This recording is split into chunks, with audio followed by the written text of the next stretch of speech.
Today, I'm catching up with turf expert Neil Tweedy at his home in Castle Hill in Sydney's northwest. Love to sit on it, look at it, mow it, lay around on it, throw the ball with the dog, all that sort of stuff. Neil knows a lot about lawns and he's been in the turf business for decades. Not that long ago, he was on the program sharing the essential guide for lawn maintenance. And we're doubling down on the practical essentials of lawn care once again. But this time, all the tips you'll need to lay a little bit of lawn. When's the best time to lay a lawn? I think the best times are autumn and spring. Summer, it's quite hot. So if you lay turf in summer, which you can do, you've got to make sure that irrigation is critical. What are the options for the different types of lawns that people could grow? Well, there's lots of varieties, Costa. There's broadleaf varieties and fine leaf varieties. The broadleaves are like the buffaloes and the kikuyus. The fine leaves are more like the couch grass varieties and the zoyzias. You can get ryegrass or fescues and grow that from seed. You can get native varieties like microlaena and grow that from seed as well. But it's quite difficult to establish a lawn with seed. It takes a lot of time, a lot of care. Our practice patch is this strip, 10 metres by 2 metres in Neil's front yard. This was a couch grass that was in here, but it suffered badly because of the aspect. It was in the shade. Because of the house? Yes, yep. The back of the house faces the north.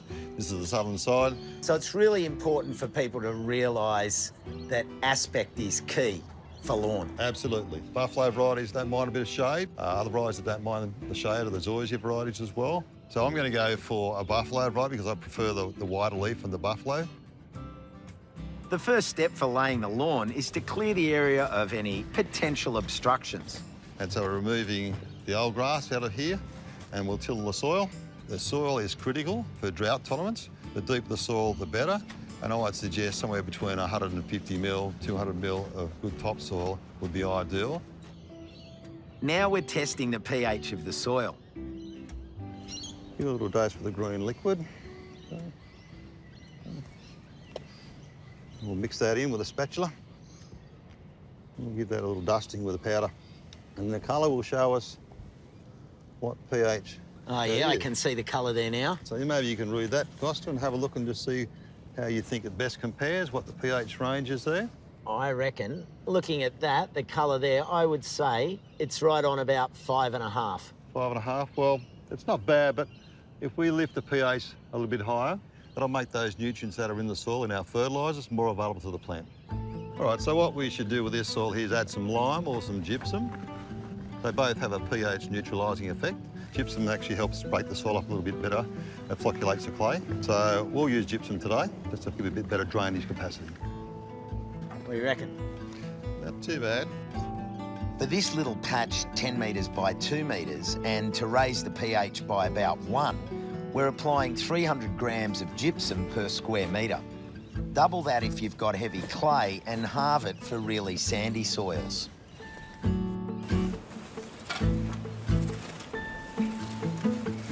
A little bit of time now is well spent for down the track, isn't it?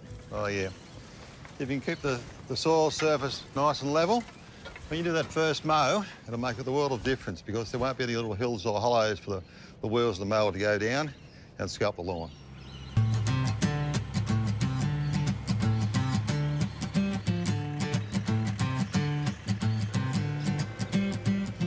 Here we go.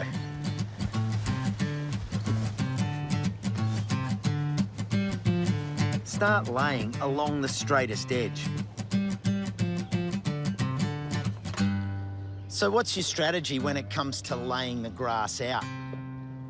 Generally work across the slope, Costa, and keep the rolls in nice and snug and tight with each other. The reason we say across the slope is if you get a storm, it stops the channeling of water down between the rolls. And if it's a big area, a brickwork pattern works best, so there's no way the water can channel down in the grooves between the rolls. How do you estimate how much turf to buy when you're looking at an area? Well, if you have a rectangular area, just multiply the length by the width, but add probably 5% just to make sure you've got enough for edges, and especially where you've got to cut in areas and go around curves. Preferably don't make the pieces too small. They tend to dry out too often.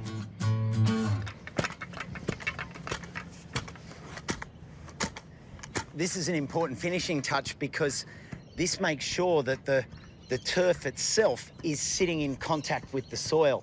And that way, when you water it in, the turf will really suck down onto that ground, won't dry out, and won't brown off. Look at that. Doesn't look too bad, does it, Costa? Anyway, I didn't think you knew what you were doing. Years of practice, I guess. A bit like you. Once it's laid, do you need to treat it with kid gloves? I would try to keep, talking about kids, keep kids off it for a while, and dogs, okay, until it's established. When should you mow for the first time, and after that, how often should you mow? Mowing for the first time is done when you can't pull the turf rolls up. Once the roots start to knit into the soil, you can mow off that. But only take about 1/3 of the leaf off. A very light mowing initially. After that, once a week would be good. Bring on the water. We better do that right now, hadn't we? How often do you need to water a lawn that's newly establishing like this? You need to give it a really good soak once you've laid it. And then I'd say another good soak the next morning. And if it's autumn or spring, say halfway through the day. But if it's summertime, maybe 4 times a day. Until the turf actually takes, you can't pull the turf up, it's taken root. And then it's ready to go. Then it's ready to go. So if a little lawn is a good fit for your small garden or a tricky little space at your place, there's lots of varieties for you to choose from, all types of different grasses. So why not do a bit of homework and give it a go?